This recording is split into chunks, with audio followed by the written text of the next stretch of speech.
আজ আমি বেরিয়ে পড়েছি মালদার পথে। গন্তব্য গৌড়। একটা নতুন সিরিজের শুরু। গৌড় আর পান্ডুয়া বাংলার সেই ধ্বংস হয়ে যাওয়া জোড়া রাজধানী। এক টুকরো জমি যার হাত বদল হয়েছে হাজার হাজার বছর ধরে। কখনো মহারাজা শশাঙ্ক রাজত্ব করেছেন এখানে, আবার কখনো সেই একই গৌড় হয়ে উঠেছে সুলতানের রাজধানী। কিন্তু আজ আমি কোনো বড় মসজিদ বা কোনো বিখ্যাত বড় সুলতানকে দিয়ে শুরু করব না। বরং আমি আজ শুরু করব একটা নিরিবিলি গ্রাম দিয়ে, রামকেলি। যারা এই নাম আগেই শুনেছেন তারা জানেন রামকেলির বিখ্যাত মেলার জন্য।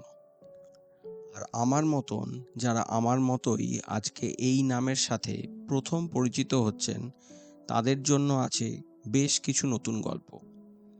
আজকের গল্প শুরু হবে একটা পুরনো গাছের তলায়, তমাল গাছের তলায় একটা ছোট্ট মন্দির প্রাঙ্গণ দিয়ে। কারণ এখানেই তদানীন্তন গোটা বাংলার সবচেয়ে ক্ষমতাবান দুই মানুষ, খোদ সুলতানের সব থেকে গুরুত্বপূর্ণ মন্ত্রীরা সর্বত্যাগী হয়েছিলেন। একজন পদব্রজে রওনা হয়েছিলেন বৃন্দাবনের উদ্দেশ্যে, আর অন্যজনকে বৃন্দাবন দর্শনের জন্য সুলতানের জেল থেকে পালাতে হয়েছিল 17 মাস বন্দি থাকার পরে। আর আজ আমি ভাগ্যবান, কারণ এই রামকেলি মন্দিরের পুরোহিতের সঙ্গে আমি কথা বলার সুযোগ পেয়েছি, যিনি সারা জীবন কাটিয়েছেন এই গল্পগুলোর সঙ্গে। 7 বংশ ধরে বংশ পরম্পরায় এই মন্দিরের সেবক হিসাবে।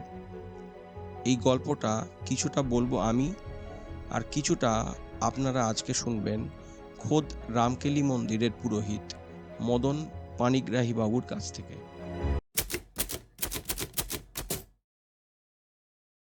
আজ থেকে 500 বছর আগের ছবিটা একবার কল্পনা করুন। আন্দাজ 1500 সাল। গৌড় তখন স্বাধীন বাংলার সুলতান আলাউদ্দিন হুসেন শাহের রাজধানী।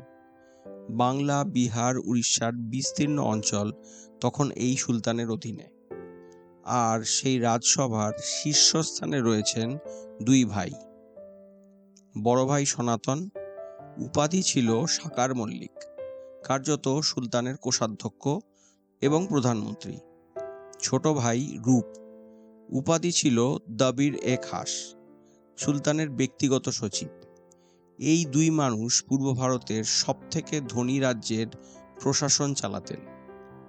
এরা ছিলেন অসাধারণ পণ্ডিত, সংস্কৃত, ফার্সি, আরবিতে সমান দক্ষ। কিন্তু যেহেতু তারা মুসলিম রাজসভায় কাজ করতেন, গৌড়ের গোঁড়া হিন্দু সমাজ তাদের একঘরে করে রেখেছিল। সুলতানের কাছে অপরিহার্য, অথচ নিজের সমাজের কাছেই প্রত্যাখ্যাত। তারা ছিলেন দুই জগতের মাঝখানে আটকে থাকা দুই মানুষ। আসুন শুনে নি পুরোহিত মশাইয়ের মুখে এই দুই ভাইয়ের গল্প। বাংলা, বিহার, উড়িষ্যার রাজধানী। পূর্বে অনেক হিন্দু রাজারা প্রথমত রাজত্ব করে গেছেন। লক্ষণ সেন, বল্লাল সেন, শশাঙ্ক, পাল রাজারা, এনারা পূর্বে রাজত্ব করার পরে মুসলিমদের দখলে চলে আসে এই গৌড় সুলতানি যুগে। সেই সময় এই গৌড় রাজধানী, বাংলা, বিহার, উড়িষ্যার রাজধানী, হোসেন শাহর রাজত্বকাল। আর এই গৌড়ে সেই হোসেন শাহর রাজকার্যে যারা মন্ত্রী পদে ছিলেন, রূপ এবং সনাতন এই নামেই পরিচিত। তবে রূপ সনাতন নামটা শ্রী চৈতন্য মহাপ্রভু এখানে এসে দিয়েছিলেন। রূপ এবং সনাতন এনাদের জন্ম হয়েছিল বাংলাদেশের বরিশালে, বাকলা চন্দ্রদ্বীপ বলে একটি জায়গায়, সেখানে জন্ম হয়। কিন্তু বাল্য অবস্থাটা এনাদের কেটেছিল মালদা শহরের খুব কাছে মাধাইপুর মোরগ্রাম। সেখানে মামার বাড়িতে থেকে এনারা শিক্ষা শুরু করেন। এত পণ্ডিত পারদর্শী, সেই সময় এনারা 7টি ভাষাতে পাণ্ডিত্য অর্জন করেছিলেন, অগাধ জ্ঞান। তাছাড়াও কার ভবিষ্যতে কী ঘটবে আগে থেকে এনারা বলতে পারতেন। গৌড়ের রাজা হোসেন শাহ এনাদের এই পারদর্শিতা, যোগ্যতা দেখে রাজকার্যের বড় উচ্চ পদে এনাদের নিয়োগ করেছিলেন। 1515 সাল। মহাপ্রভু শ্রী চৈতন্য চলেছেন বৃন্দাবনের দিকে। গৌড়ীয় বৈষ্ণব আন্দোলনের প্রতিষ্ঠাতা। কৃষ্ণের প্রতি সেই আকুল জাতপাত ভাঙা ভক্তির মহান ঢেউ চলেছে তার সাথে সাথে। আর হঠাৎ তিনি দিক পরিবর্তন করে 15ই জুন থামলেন ঠিক এখানে, রামকেলিতে। স্বভাবতই ভক্তরা কিছুটা অবাক গুরুদেবের আকস্মিক দিক পরিবর্তনের জন্য। সেদিন এখানে কি ঘটেছিল সেটা পুরোহিত মশাইয়ের মুখ থেকেই আপনারা শুনে নিন। 1515 খ্রিস্টাব্দ, নীলাচল থেকে শ্রীচৈতন্য মহাপ্রভু বৃন্দাবনের পথে চলেছিলেন। লক্ষ লক্ষ ভক্ত প্রভুর সাথে বৃন্দাবন যাচ্ছেন। হঠাৎ মাঝপথেই প্রভুর পথ পরিবর্তন। প্রভু বৃন্দাবনের পথ ছেড়ে দিয়ে এই রামকেলির আসার পথ ধরলেন। সবাই চিন্তিত, প্রভু কোন পথে যাচ্ছেন? এটা তো বৃন্দাবনের পথ নয়। তাহলে তিনি নিশ্চয়ই পথ ভুল করে ফেলেছেন। প্রভুকে জানাবেন কি করে? উন্মাদ হয়ে হরিনাম করতে করতে ছুটছেন, ভক্তরা অনেক পেছনে। প্রভুর কাছাকাছি না পৌঁছতে পেরে সবার মধ্যে এই দুশ্চিন্তা যে হয়তো ভুল করে প্রভু অন্য পথে এসে গেছেন। অন্তর্যামী মহাপ্রভু তো বুঝতে পেরেছিলেন সবার মনের কথা। 14ই জুন মধ্যরাত্রি শ্রীচৈতন্য মহাপ্রভু এসে পৌঁছেছিলেন এই রামকেলিতে। বাইরে রয়েছে সেই কেলিকদম্ব তমাল বৃক্ষ। ওই বৃক্ষের তলায় শ্রীচৈতন্য মহাপ্রভু এসে উপবেশন করেন। ওনার সাথে সপার্শ্বদ অদ্বৈত প্রভু, নিত্যানন্দ প্রভু, হরিদাস ঠাকুর, ওনারা এসেছেন এখানে। সেই রাত্রিতে যাদের জন্য প্রভু এখানে এলেন, দুই ভাই রাজকার্যেই আটকে রয়েছেন। শ্রীচৈতন্য মহাপ্রভু এসেছেন অথচ দর্শনের সুযোগ নেই। হোসেন শাহ সম্মুখে দাঁড়িয়ে যখন মধ্যরাত্রি পেরিয়ে গেল, দুই ভাই নিজেদের বাসগৃহে যুক্তি পরামর্শ শুরু করেন। প্রভুর সামনে গিয়ে কি করে দাঁড়াবেন সেই সংবাদ যদি হোসেন শাহ জানতে পেরে যান। চৈতন্য চরিতামৃত গ্রন্থে লেখা যে ঘরে আসি দুই ভাই যুক্তি করিয়া, প্রভু দেখি বারে আসি বেশ লুকাইয়া। তাদের বেশ পোশাক পর্যন্ত পরিবর্তন করে লুকিয়ে লুকিয়ে আসছেন। অর্ধরাত্রি দুই ভাই আইলা প্রভু স্থানে, প্রথমে মিলিলা নিত্যানন্দ হরিদাসনে। নিত্যানন্দ প্রভু গিয়া জানাইলা প্রভুর গোচরে। শ্রীচৈতন্য মহাপ্রভুকে গিয়ে জানাচ্ছেন নিত্যানন্দ প্রভু যে সাখর মল্লিক দবির খাস আইলা তোমা দেখিবারে, তোমাকে দেখার জন্য এসেছেন।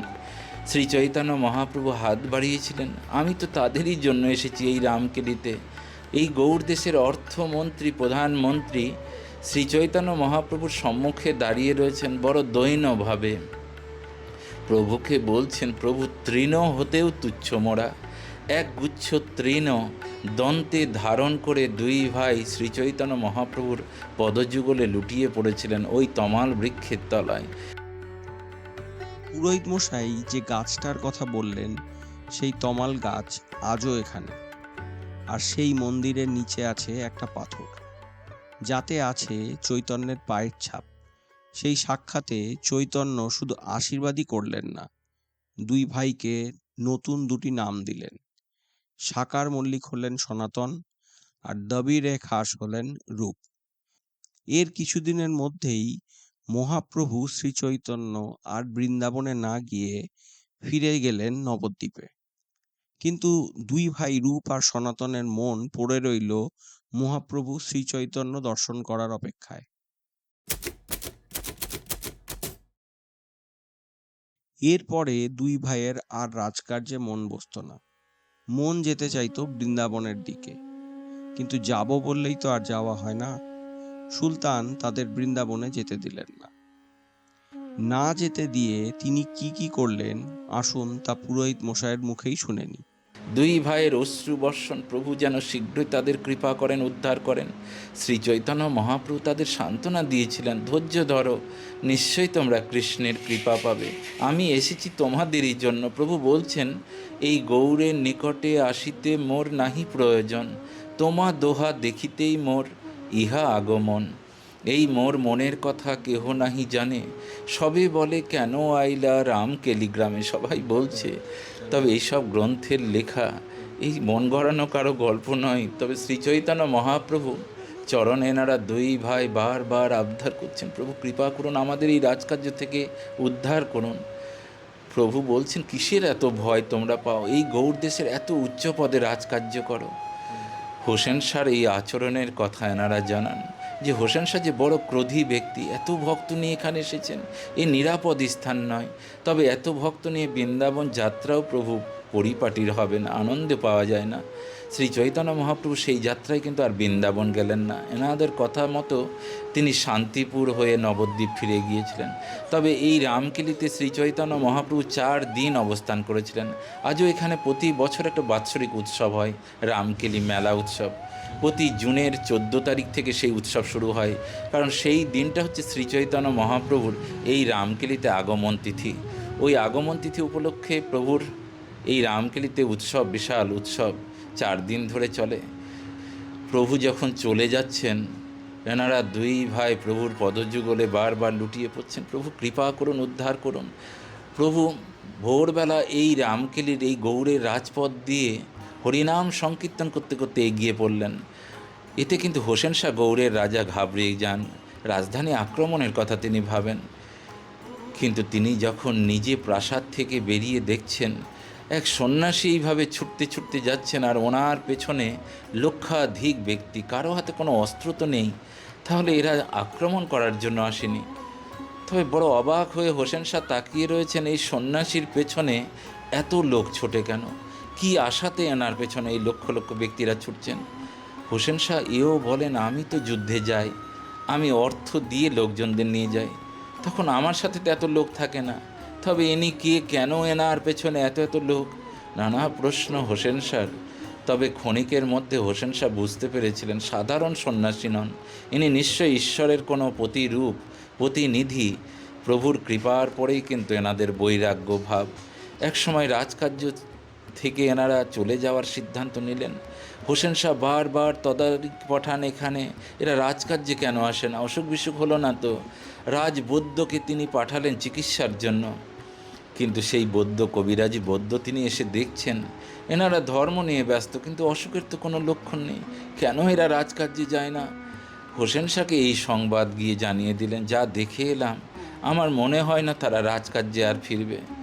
এতে হোসেন শাহর মহাক্রোধ, তিনি সসৈন্য নিয়ে এখানে ছুটে এলেন, জোরপূর্বক রাজকার্যে নিয়ে যাবেন। কিন্তু হোসেন শাহ এনাদের দেখা মাত্র আশ্চর্য হয়ে গেলেন। রাজমন্ত্রী, কিন্তু তাদের পরনে রাজবেশ পর্যন্ত নেই, এক খণ্ড বস্ত্র পরিধান করেছে, মস্তক মণ্ডন করে দীনভাবে জীবন। যা দেখে হোসেন শাহ এনাদের অর্থ বৃদ্ধির ঘোষণা করছেন, এনাদের অর্থের মোহ জাগাতে গেলেন। বলেন, রাজকোষ থেকে তোমাদের যে অর্থ দেয়া হয় আমি তার দ্বিগুণ বাড়িয়ে দেব, রাজকার্যে তোমরা ফিরে চলো। কিন্তু দুই ভাই করজোড়ে হোসেন শাহর কাছে মিনতি করেছিলেন, এই অর্থ বৃদ্ধি, রাজ লালসা, এইসবের কোনো প্রয়োজন আর আমাদের নেই, বরং রাজকার্য থেকে আমাদের মুক্তি দিন। হোসেন শাহ বুঝতে পারলেন আর হয়তো আমি রাজকার্যে তাদের ফিরিয়ে নিয়ে যেতে পারবো না। তবে তাদের মনের ইচ্ছেটা জানতে চাইলেন, যে কি করতে চাইছো বলো তো। এনারা দুই ভাই বৃন্দাবনের প্রসঙ্গ নিয়ে আসেন। হোসেন শাহ ভাবেন, এমন কি বৃন্দাবনে রয়েছে যেটা আমি এখানে তাদের জন্য করে দিতে পারবো না। হোসেন শাহ এই মন্দিরের চতুর্দিকে অষ্টকুণ্ড তৈরি করতে শুরু করেছিলেন। এই পাশেই রয়েছে শ্যামকুণ্ড, রাধাকুণ্ড, মন্দিরের এই পশ্চিমে রয়েছে চিত্রাকুণ্ড, ঠিক পাশে ললিতা, বিশাখা, সুদেবী, ইন্দুলেখা, এই পর পর এই কুণ্ডগুলো তৈরি হচ্ছে। রূপ গোস্বামী দেখেন, আমাদের জন্য বৃন্দাবন এখানে, তাহলে তো কোনো দিন রাজকার্য ছেড়ে বেরোতে পারবো না। তিনি আর বিলম্ব না করে প্রধানমন্ত্রী সনাতন গোস্বামী, ওনারই বড় ভাই, পরামর্শ নিতে বসেন। চলো আজ রাত্রিতে আমরা এখান থেকে পালিয়ে যাই, হোসেন শাহ আমাদের জন্য বৃন্দাবন সাজাচ্ছেন এখানে। সনাতন গোস্বামী বলেন, পালিয়ে যাওয়ার কথা বলো, তাহলে মদনমোহন বিগ্রহ প্রতিষ্ঠা করে সেবা শুরু করলে কেন? এই যবন রাজ্যের মধ্যে মদনমোহনকে একাকী ফেলে আমরা পালিয়ে যাব? তাহলে তোমার মনে যদি এমন ইচ্ছে জেগে থাকে তুমি যাও, বরং আমি রাজকার্যের সব কিছু ত্যাগ করে মদনমোহনের সেবা নিয়ে থাকি। রূপ গোস্বামী অনুমতি পেয়ে গেলেন। সারা জীবন যত উপার্জিত অর্থ প্রজাদের মধ্যে, আত্মীয় স্বজন সবার মধ্যে বিলিয়ে দিয়েছিলেন। মধ্যরাত্রি রূপ গোস্বামী চলে যাচ্ছেন এই রামকেলি ছেড়ে। যাবার সময় তিনি দেখেন ঝুলির মধ্যে 10,000 স্বর্ণ মুদ্রা পড়ে রয়েছে, কিন্তু কাউকে দেবার সুযোগ পাননি। এক ব্যবসায়িককে সেই রাত্রিতে জাগিয়ে ওনার হাতে তুলে দিয়ে বলে গেলেন, বৈষ্ণব সেবার মধ্যে এই অর্থগুলো বিলিয়ে দিও। ওই নিশুতি রাত্রে রূপ গোস্বামী এই রামকেলি ছেড়ে বেরিয়ে পড়েছিলেন। দীর্ঘদিন পদব্রজে ছুটতে ছুটতে তিনি পৌঁছেছিলেন এক সময় প্রয়াগে। সেখানে আবার শ্রী চৈতন্য মহাপ্রভুর সাথে রূপ গোস্বামীর সাক্ষাৎ। শিক্ষার সব কিছু প্রভু দিচ্ছেন, বড় আনন্দ উপভোগ করছেন প্রভুকে পেয়ে। হঠাৎ এক দুঃসংবাদ পত্র পেলেন এখান থেকে, এই গৌড় দেশ থেকে সেই পত্র গিয়ে পৌঁছায়। পত্রে লেখা, সনাতন গোস্বামী কারাগারে বন্দী। হোসেন শাহ পরের দিনে এসে দেখেন এক ভাই পালিয়ে গেছে এখান থেকে, আমি তাদের জন্য বৃন্দাবন সাজাচ্ছিলাম। মহাক্রোধে সনাতন গোস্বামীকে শেকল বন্দি করে বেঁধে নিয়ে গিয়েছিলেন কারাগারে। কারাগারের রক্ষী সকলে হাবু বলে ডাকতেন। সেই রক্ষীর হাতে সনাতন গোস্বামীকে তুলে দিয়ে হোসেন শাহ নির্দেশ দেন, একে নিয়ে যাও কারাগারের একেবারে অন্তরালে, শেকল বন্দি করে বেঁধে রাখো, এক পা যেন এগোতে না পারে, কোনো দিন যেন জনসম্মুখের সামনে দাঁড়াতে না পারে। হোসেন শাহর নির্দেশ, প্রত্যহ সীমিত পরিমাণ আহার দিও তাকে, শুধু প্রাণটুকু বাঁচিয়ে রাখার জন্য। এই অত্যাচারিত অবস্থায় সনাতন গোস্বামী কারাগারের সেই বন্দিশালায় 17 মাস 19 দিন একই স্থানে পশুর মতো বাধা অবস্থায় এই গৌড়ের প্রধানমন্ত্রী সনাতন গোস্বামী বারবার রক্ষীর কাছে বলতেন একটু গঙ্গা স্নানের জন্য। কিন্তু একসময় হোসেন শাহ যুদ্ধে বেরিয়ে গিয়েছিলেন কলিঙ্গে। ওনার অনুপস্থিতিতেই সেই রক্ষী সনাতন গোস্বামীর বাঁধন মুক্ত করেন।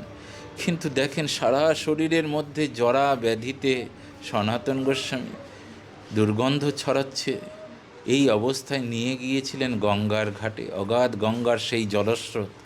সনাতন গোস্বামী চেয়েছিলেন সেই জলস্রোতের দিকে। তিনি বলেন, তোমরা তো আবার নিয়ে যাবে সেই বন্দিশালায়, তার চেয়ে গঙ্গায় ঝাঁপ দিয়ে প্রাণ বিসর্জন দিই। রক্ষী ভয় পেয়ে গিয়েছিলেন হোসেন শাহর অজান্তে নিয়ে এসেছেন, তিনি যেন এমন কিছু না করে বসেন। কিন্তু সেই সময় ওই ব্যবসায়িক, যার কাছে 10,000 স্বর্ণমুদ্রা ছোট ভাই রেখে গিয়েছিলেন, ছুটে গেলেন তিনি, রক্ষীর হাতে সেই অর্থ তুলে দিয়ে বলেন, সনাতন গোস্বামীর মুক্তির জন্য। এই বিশাল অর্থ, তার প্রলোভনেই সনাতন গোস্বামীর মুক্তি হয়েছিল। এই গঙ্গা ঘাট পার করিয়ে দিয়েছিলেন সেই রক্ষী। এই তো বিশাল ইতিহাস চৈতন্য চরিতামৃত, চৈতন্য ভাগবতে রয়েছে। এই সেই স্থান রামকেলি ধাম। সারা পৃথিবীব্যাপী ভক্তরা ছুটে আসেন। বৈষ্ণব ভক্তরা এই রামকেলিকে গুপ্ত বৃন্দাবনও বলেন, যেহেতু বৃন্দাবনের অনুকরণে সব কিছু সাজানোই হয়েছিল, তা প্রকাশ আর হয়নি, গুপ্ত হয়েই থেকেছিল। তাই রামকেলি গুপ্ত বৃন্দাবন বৈষ্ণব ভক্তদের কাছে। হরে কৃষ্ণ। আঞ্চলিক কিংবদন্তি অনুসারে পশ্চিমবঙ্গের মালদা জেলার রামকেলি স্থানটির নামকরণ হয়েছে ভগবান রামের এক প্রাচীন সফরের স্মৃতিতে। মিথিলা যাওয়ার পথে তিনি কালিন্দী নদীর তীরে অবস্থিত একটি আমবাগানে আমের স্বাদ আর গন্ধে আকৃষ্ট হন। কথিত আছে এই রামকেলির কিছু দূরে দেবী সীতা রামের সাথে নদীতে স্নান করেন এবং জ্যৈষ্ঠ সংক্রান্তি তিথিতে তার মা ও মাতৃকুলের মৃত পূর্বপুরুষদের উদ্দেশ্যে পিণ্ডদানও করেন। সেই মন্দির যেখানে মাতৃগয়া অবস্থিত সেখানে যাব এর পরের একটি পর্বে। এই পর্বটি ভালো লাগলে লাইক, শেয়ার ও সাবস্ক্রাইব করবেন আর কমেন্ট করে জানাবেন কেমন লাগছে আপনাদের। আর এরপর কি হলো? রূপ আর সনাতন বৃন্দাবনে পৌঁছে হয়ে উঠলেন কৃষ্ণ ভক্তি ঐতিহ্যের সবথেকে বড় দুই ধর্মতাত্ত্বিক, বৃন্দাবনের 6 গোস্বামীর নেতা। তারা চৈতন্যের আকুল আন্দোলনকে দিলেন দর্শন আর শাস্ত্রের এক ভিত্তি, যা 500 বছর ধরেও টিকে আছে। এক মুসলিম সুলতানের 2 মন্ত্রী হয়ে উঠলেন এক হিন্দু ভক্তি আন্দোলনের স্তম্ভ। একবার ভাবুন এই রূপ আর সনাতনের যাত্রা। যে 2 মানুষ সুলতানের সাম্রাজ্য চালাতেন, তাদের আজ সুলতানের মন্ত্রী হিসাবে মনে রাখা হয় না, বরং মনে রাখা হয় তাদের সর্বত্যাগী জীবনের জন্য। যে সাম্রাজ্যের তারা সেবা করেছিলেন সেটা আজ ধ্বংসস্তূপ, আর যে ভক্তির জন্য তারা সব ছাড়লেন সেটা আজও জীবন্ত।